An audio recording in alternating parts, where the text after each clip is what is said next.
Distinguished guests, honorable speakers, and respected attendees of the second Global Silkroad Cloud Cooperation Forum Conference. I thank you all for making me a part of this extremely pertinent and crucial discussion. I would also like to humbly thank you, the Fujian Institute of Technology, China Association for the Promotion of the International Economic Technical Cooperation, Fujian 618 Industrial Development Co. Limited, and other partners of for bringing this significant conference together. Today I would like to share my 2 cents on digital economy. A look into the future of BRI, the Belt Road Initiative partners Pakistan, what makes country greater, its resources, its natural habitat, or the climate. Culture, language, or food, of course, all of these factors make countries unique. But what truly makes a country greater or great are its people and the potential to explore the uncharted territories of the knowledge. Over the course of history, we have seen greater philosophers pushing the boundaries of the human mind, great leaders changing the course of history, but the great scientists reshaping our understanding of the world around us. But the groundbreaking technologies changing the impact all aspects of our daily life.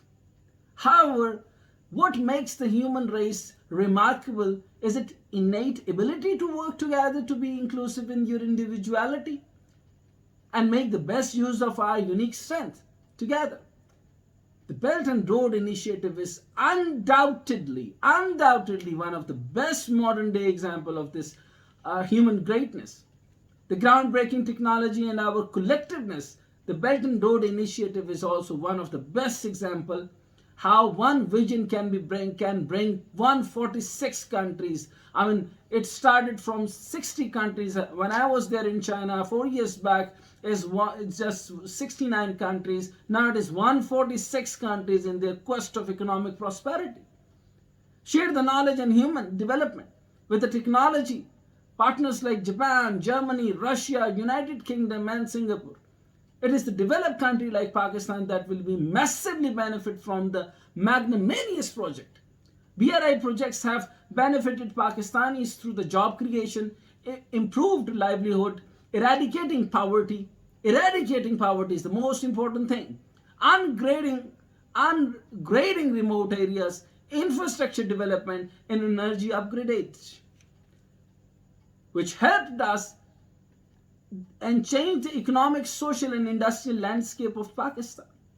So far, more than 70,000 jobs have been created thanks to Belt and Road Initiative Corporation, regarded as fourth industrial revolution. Digitization has undoubtedly suppressed mechanization, electrification, and automation. How would have thought of unique concepts such as e-government? And that's a very new idea. The e-government, artificial intelligence driven a manufacturing plant, smart car, and the smart home 30 years ago. Well, it was the biggest question, who can use the smart cars and smart electrification, smart houses, smart industrial units. But today, as the digitization take over, so does the concept of the digital economy become the reality. That country must come to term. Becoming a reality, the countries must come to term with this particular truth for the developing and politically turbulent country like Pakistan that looks to expand and deepen its collaboration in the area of a new and emerging technology such as nanotechnology, biotechnology, and information communication technology, ICT what we call it.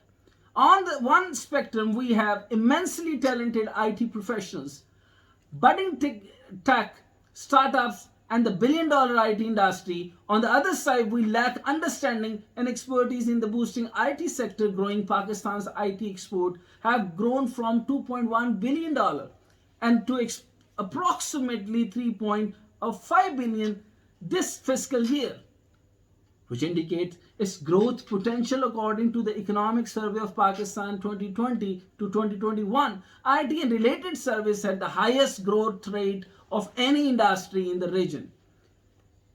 At about 18.85% per year, also micro business, independent consultants and freelancers contributed about $500 million to IT and IT's export.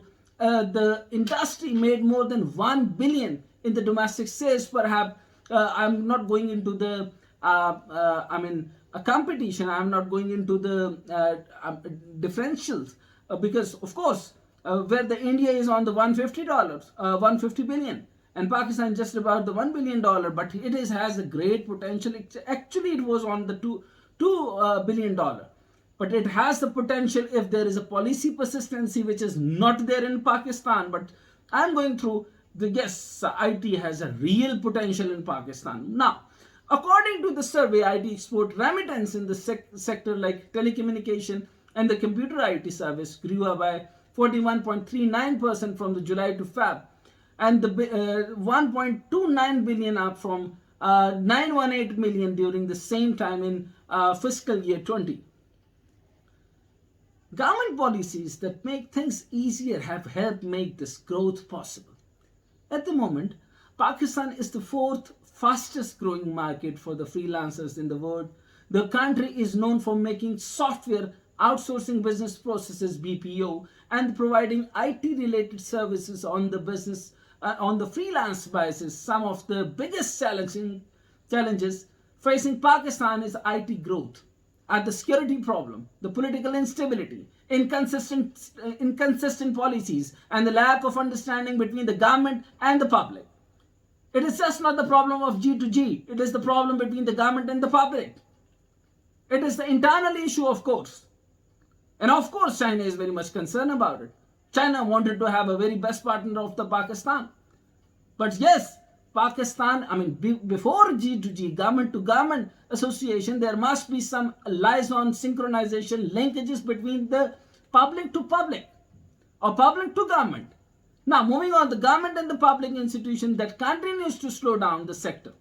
Also in Pakistan today, we understand the infrastructure such as super broadband and the mobile broadband are important to the digital growth. However, the government should also focus on making it easier for the entrepreneurs to use digital technologies to launch the business, streamlining the regularity development environment, finding innovative ways to create the right skills in the workforce, and supporting the trust and confidence in the citizens and the business. However, I truly believe that the Belt and Road Initiative is the key to redefining the global digital economy, closing the existing gap according to experts.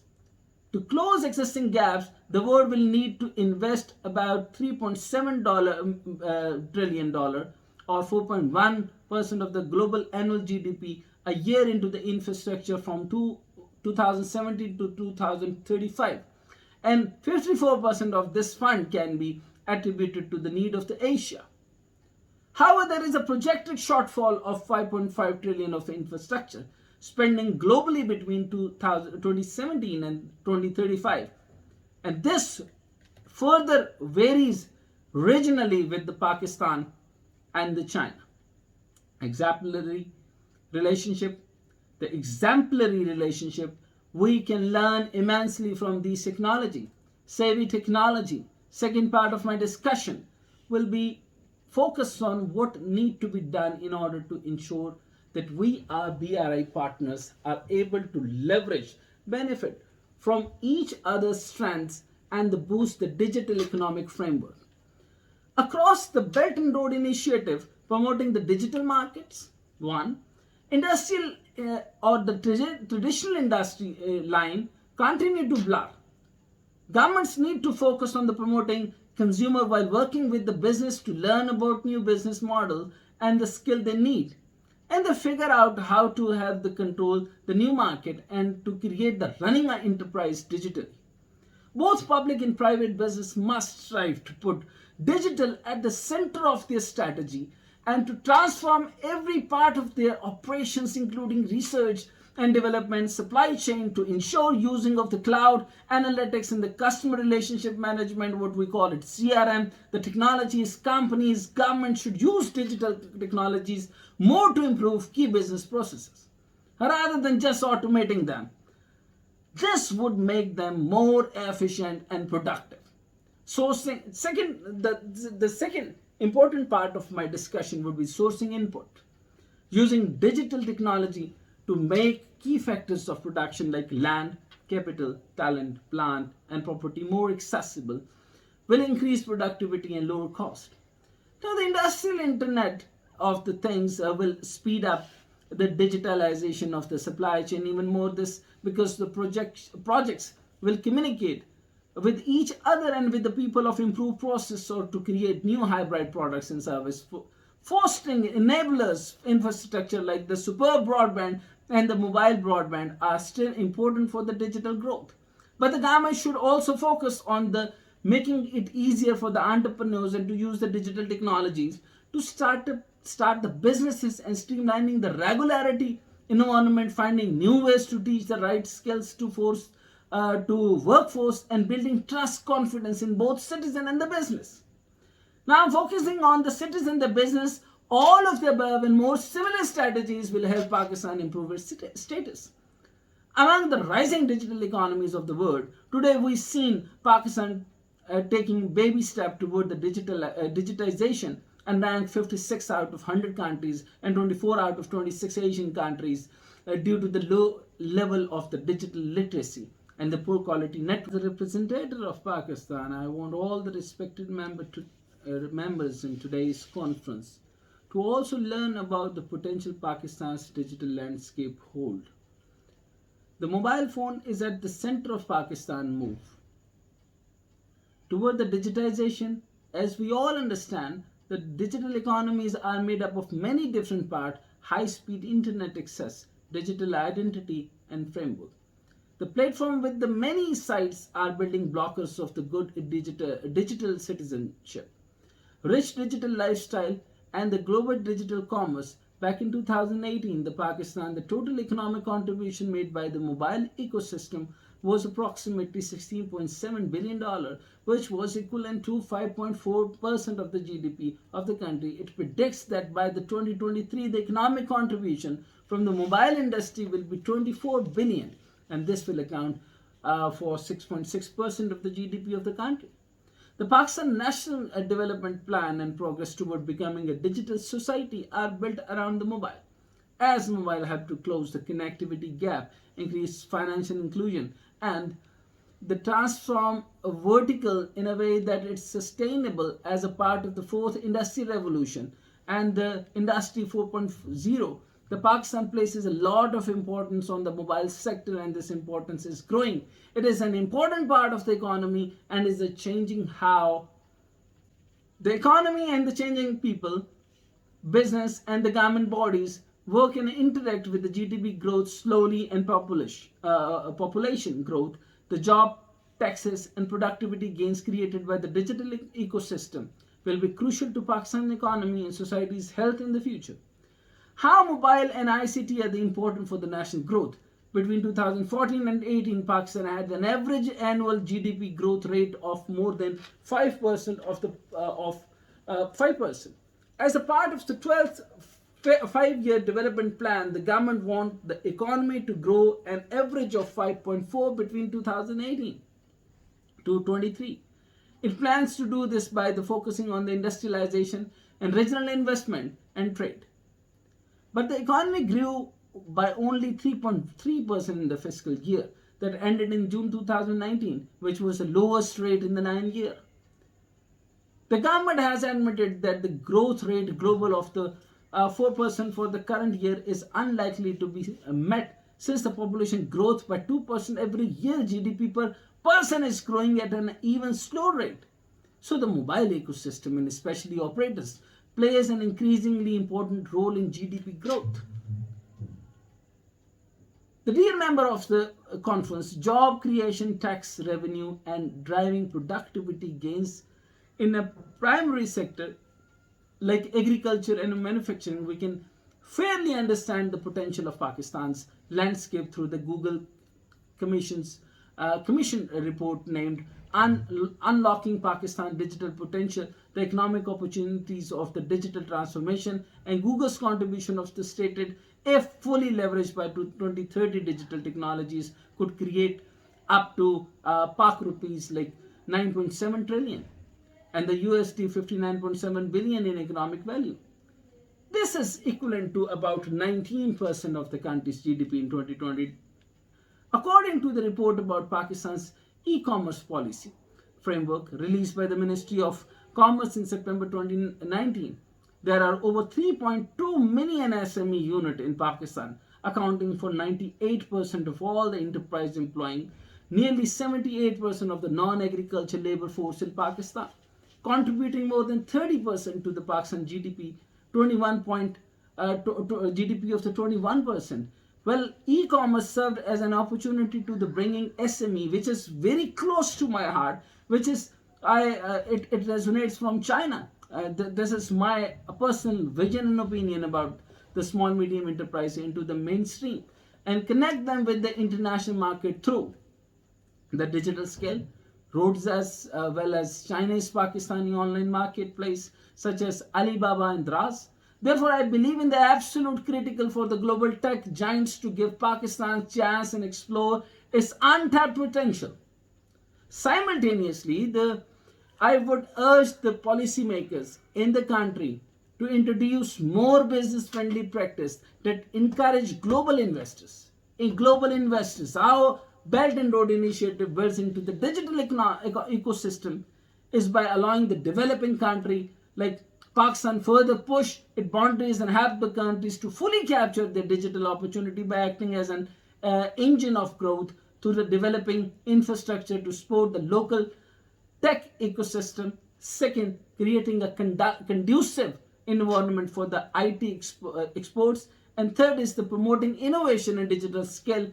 It is the visionary endeavor like Baidu, fiber network, 5G, and submarines cables that will create the multi-dimensional digital mega project across the land, sea, and the space by connecting the industries, infrastructure, and project along the BRI China's satellite navigations communication system will dominate the new digital infrastructure in the Belt and Road space, while at the same time will uplift the technology knowledge infrastructure between the patron countries and enable them to become the self-sustainable in the defense and the communication technology. I also am a firm believer that in order to Pakistan to become the mass producer, technology will play a defining role it has in the rest of the world. Hence, the future of the Pakistan is safer, brighter, and better with the Belt and Road Initiative. However, we are Belt and Road Initiative partners must ensure the complete commitment if we are the truly achievers of our dream and competitive digital economy in the global space.